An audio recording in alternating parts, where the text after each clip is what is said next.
談性如流，絕不下流。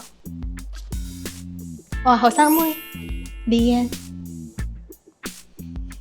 行池附近啊，執到啲 condom， situationship 其實係咩意思啊？又遠又短。哦，你講呢啲。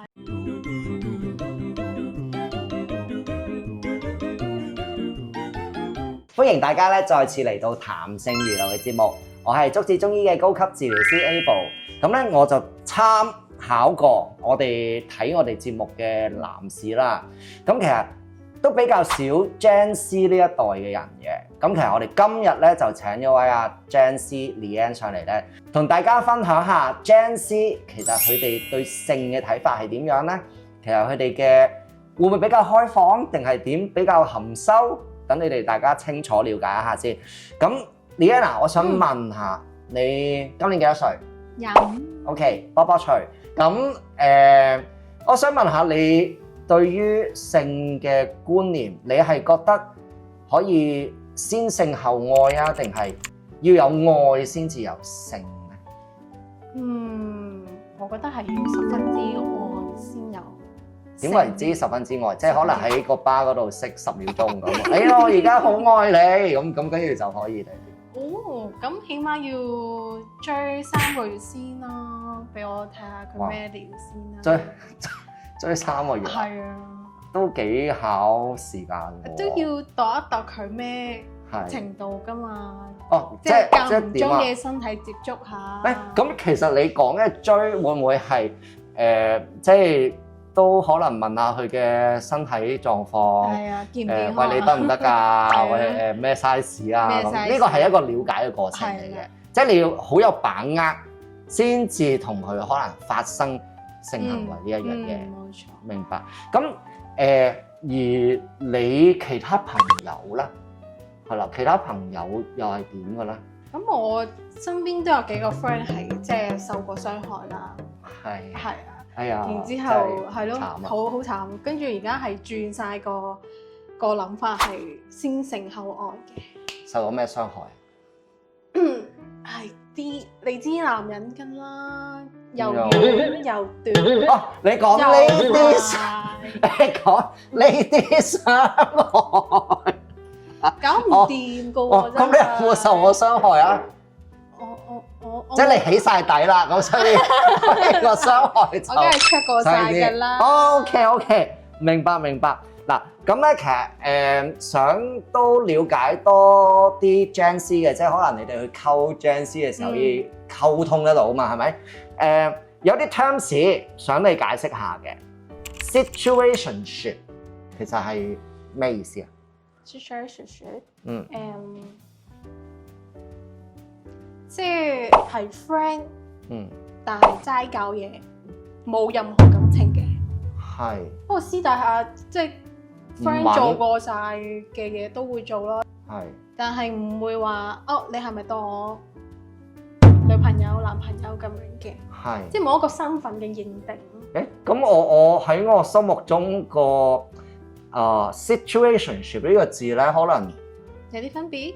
有啲分別啊！我以為係純粹 WhatsApp 嘅對話，嗰個對話就係喂今日嚟搏嘢，即係個對話就會係今日搏嘢啊，好幾點搞掂，跟住下一句對話就係今日再嚟搏嘢幾點，我以為係呢啲喎，嗰啲係 SP 咯，我哋當中係 OK， 即係我哋覺得，即係我哋而家 SP 叫做就係淨係 sex， 冇任何嘅社交活動，係食飯都唔會齋搞嘢。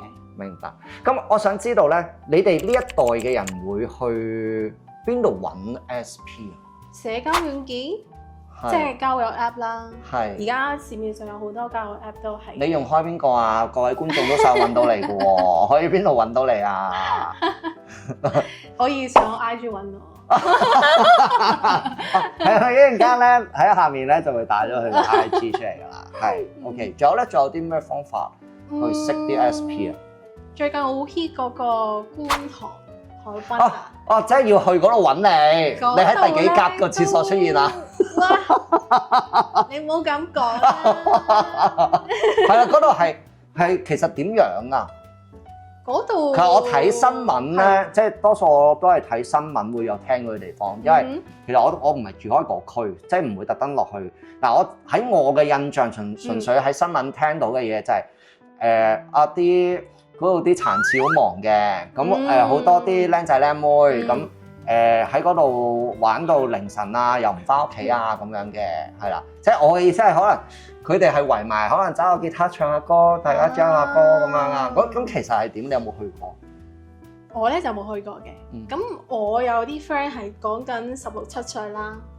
即係你大姐姐嗰啲。係啦，我冇資格去啊嘛。嗰度全部都係。即係覺得你一去到喂阿嬸，你嚟呢度做咩啊？咁啊。係啊，阿嬸啊，你喺度做咩？係啊，即係你過嚟掃地啊。係啊，即係我有啲 friend 係16、17歲啦，17、18歲。咁嗰邊全部都係嗰啲年紀層嘅，講緊有啲 MK 妹啦、MK 仔嗰啲啦。咁根據我 friend 咁講，佢就話。即係成日喺個殘廁附近啊，地下執到啲 condom 用過嘅 condom 啊，係，同埋都幾激烈嘅嗰邊，因為黑即係會都有啲叫聲啊，叫聲係啊，叫聲佢就話冇聽到，好可惜冇聽到，係即係可能咁種咁樣哇咁激情啊，係啊，可能咁樣咯，咁樣先刺激㗎嘛，梗係係咁咧，其實想了解下咧。Gen Z 嘅女仔咧，即係睇你都係嗰啲性情中人，敢愛敢恨啦，係咪？即係美化咗佢啊！即係想了解下，其實你哋會唔會都有揾啲 part-time boyfriend 或者真係會叫鴨？即係可能因為有時個另一半嗰個性能力未符合你要求啦，咁可能爭少少啦，咁你自己又要食噶嘛咁會唔會都有試過咁咧？或者你啲朋友有冇試過？有冇聽過？我就冇試過。係。咁我啲 friend 真係你冇夠膽碌大對眼望住我頭講。點會有可能有啊？係啊，你自己即係點會有可能冇啊？大佬佢自己都講咗出嚟啦。係。咁你啲 friend 會唔會都有試？佢哋都試過嘅，即係真係個男朋友係唔掂啦，好快射啦，然之後即係總之本身又短啦，又即係可能覺得女朋友太索啊，突然之間5秒，咁嗰個男仔一定個女朋友係你咯，係啊，你咁索大佬，肯定係你咯呢個係。咁點解廿幾歲嘅男仔都會有呢啲障礙嘅咧？其實講真，呢啲又冇話真係廿幾歲、30幾歲或者40幾歲先至出現嘅。咁你話其實就算我哋自己本身個 clinic 都真係試過有啲16、17歲嘅男仔嚟求醫，咁細個係啊，都會有。有冇發育㗎？未都發育嘅，即係發晒㗎啦。咁其實都有啲國際數據想同你分享下嘅。咁喺2012年咧，喺瑞士咧就有一個專針對年輕人嘅性功能障礙嘅問卷調查嘅，裡面咧就專訪問一啲18至到25歲嘅青少年啦嘅男仔啦。咁其實當中發現咧，有呢一個 ED 嘅問題，即係個硬度啊或者不舉嘅問題咧，其實都佔咗佢哋嘅30% 係有呢個問題嘅喎，係啦。咁而當中有一啲係關於個早泄問題啦。咁其實早泄問題裡面，佢哋都有11% 嘅男仔係有呢個早泄問題。咁整體上嚟講，每3個男仔裡面咧，即係呢個 age group 裡面啊，每3個男仔裡面就會有1個有其中至少可能有1個性功能障礙嘅問題出現嘅喎。係啊，咁都多喎，其實。頭先大約了解過 Gen Z 嘅女仔，咁佢哋嘅對性嘅觀念係點啦？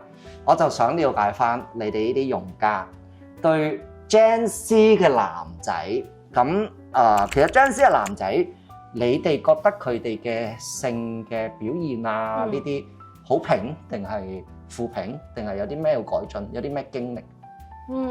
係啦 ，Gen Z 嘅男仔，不如你逐個男朋友數一數，係啊，數一數啦。第一個、第二個、第三個咁樣。係啊，你第一個張思啊，我覺得係佢哋比較傾向自己歡樂先嘅。係點解咁諗咧？即係佢哋唔會諗過對方啦，即係我啦，係咪可以高潮，即係 happy 咗先嘅。佢哋會即係傾向，我想搞嘢，我就即刻要嚟，即刻要懟入去，跟住插幾下，跟住就射咯，即係掛住自己咯，即係冇前戲，冇前戲咯。係咁例如後戲嗰啲有冇啦？後戲冇咯，即係搞完之後就話你翻屋企啦，你走你。有冇咁衰啊？唔會啊嘛，拉開啊，誇張咗啲啫，係啦，誇張化。係咁，你有冇試過一啲可能年長啲、大個少少嘅男朋友？我都試過喎，都幾唔同嘅喎。幾大？你幾大？37、8？係，都試過。會同 Janice 嘅男朋友有咩分別？年長啲嘅男人咧，係會比較希望女方嘅 happiness 先嘅，即係佢會好注重你係咪自己舒服咗先嘅，同埋即係佢個歡樂點喺女方身上，佢會覺得你高潮咗，佢先至係滿意咯，反而自己射就冇所謂嘅，佢哋覺得自己我想射嘅我自己手喐都得㗎。咁你其實向來都好容易有高潮嘅，係咪？都唔係㗎，即係我呢1-2年先至識係乜嘢係高潮咯。係點解咯？點解呢1-2年先？啱啱先發育完成啊？你唔係啊嘛？應該完成先至生翻出嚟。係應該完成咗一段時間㗎咯喎。係啊，點解咧？我覺得係年長啲嘅會事後同我溝通咯，即係佢會話，即係會賽後檢討，會即係話呢個位啱唔啱啊？嗰個位得唔得啊？使唔使喐多幾下？到未㗎？到咗未啊？每次都傾嘅，每次都傾，會唔會覺得沉啊？太幸福啦！你真係活在當下。咁我想問下啦，除咗即係你可能同一啲成熟啲嘅男士啦，大家溝通多啲啦。